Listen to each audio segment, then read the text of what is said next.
I'm going to show you how to make a cheat chocolate log.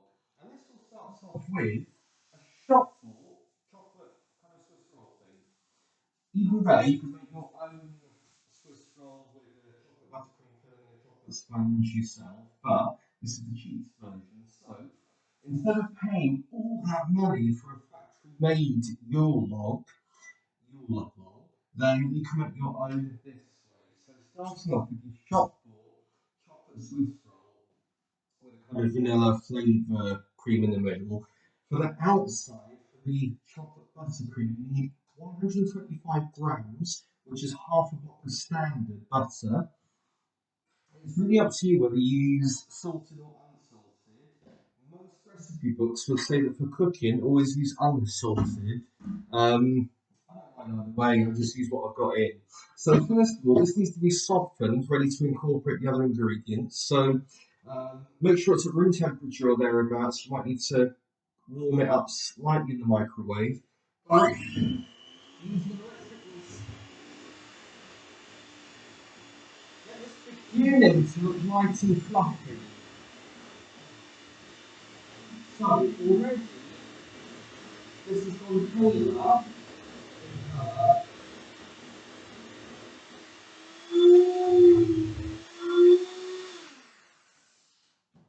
Can you see it's not as yellow as it was? It's paler.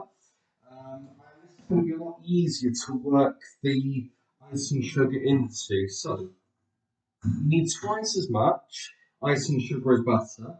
And so I'm going to be using 250 grams of icing sugar. And it's really important, if possible, to get this sifted through. Firstly, it will remove any lumps. And for this, you just need a sieve and a spoon to work it through. Get rid of any lumps to make it easier to blend together.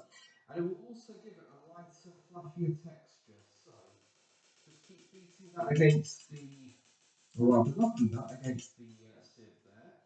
And help with the spoon to get through any larger lumps. It takes a tiny bit of patience. Also, it's not an exact science, so don't worry if not everything manages to go through the sieve, but keep working it there. And actually, quite seasonally, it already looks a bit like snow in the mixing bowl, don't you think?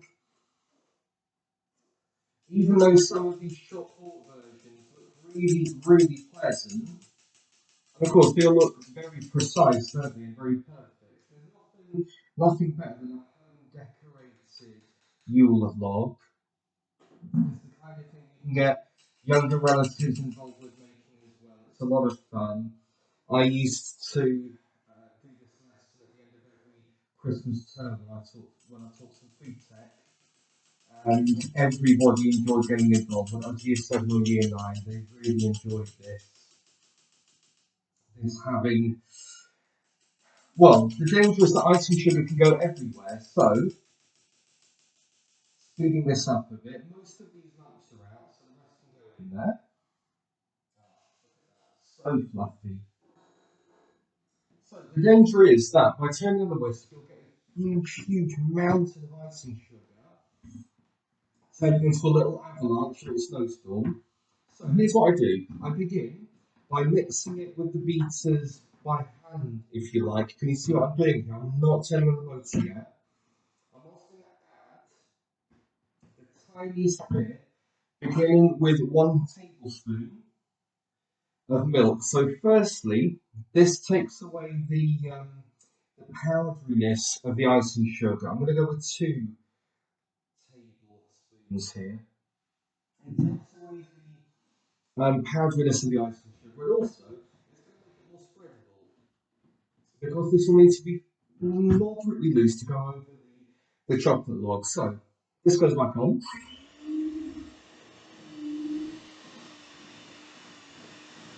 Now, can you see there's the odd bit that went flying? It happens.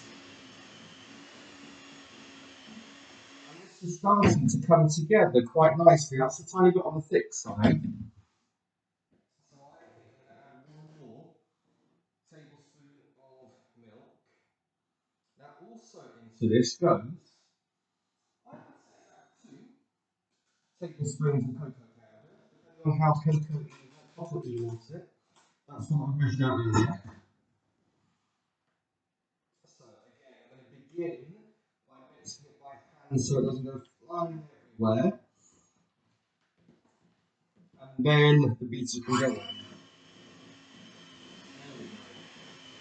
Now we'll be looking at the texture to see if it's too thick to spread. Because cocoa powder is very drying. You'll notice if you ever make a chocolate cake, then it's always a little bit thicker than a normal chocolate cake, a very other sort. I think that that is a little bit thick to spread. One more and one final tablespoon of milk, so that's 4 that I've used. Because it needs to be spreadable, but not too thin.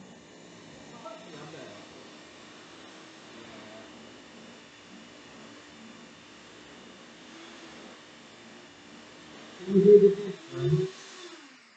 Even the engine on the handles didn't sound quite so strange there. So that's all nicely whisked up.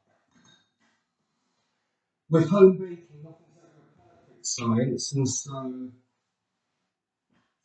it's not fully mixed. But I'm going to scrape the edges here with my spatula, and then begin to get this wonderfully perfect shop bought chocolate roll, or rather Swiss roll, turning into a chocolate roll. Just give my spreading over, and then once I've dolloped slightly on the top, I'm going to show you how to very gently in 2 stages turn it into more of a chocolate log look. So can you see this is all gloopy all over the top? So I'm going to begin first with a knife.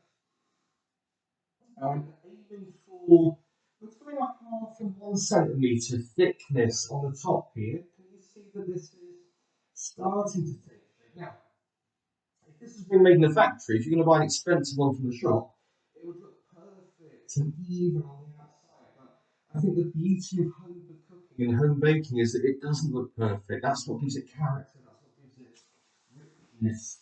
By the way, I forgot to say at the start, to prepare, this is just a simple chopping board, which I've covered in tin foil with the shiny side most outward, and that makes it easy to clean up and to chop onto and not make such a mess.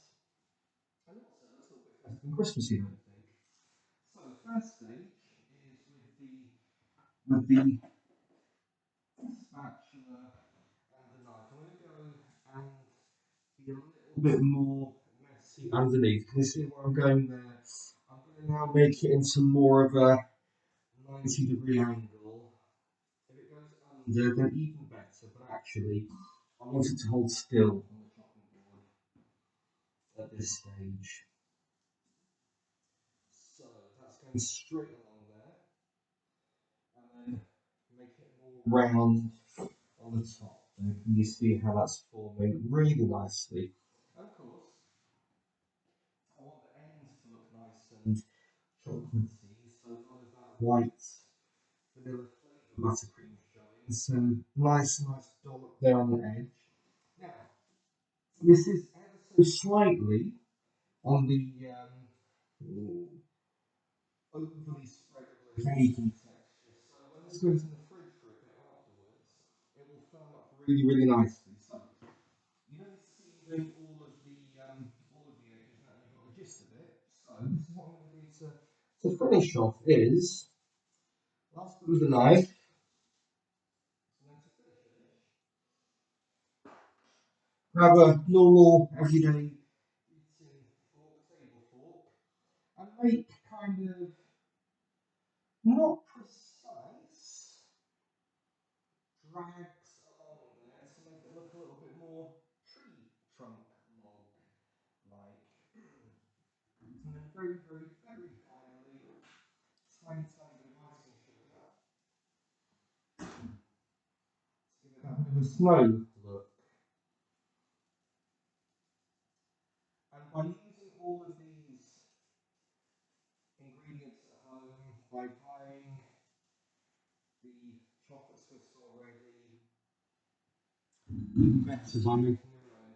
You've not only saved money, but look at the quality there. Look at how much fun that looks to dive into. So there you have it, a really, really simple, straightforward, easy, and fun way to transform a shop bought chocolate Swiss roll into your own homemade Yule log.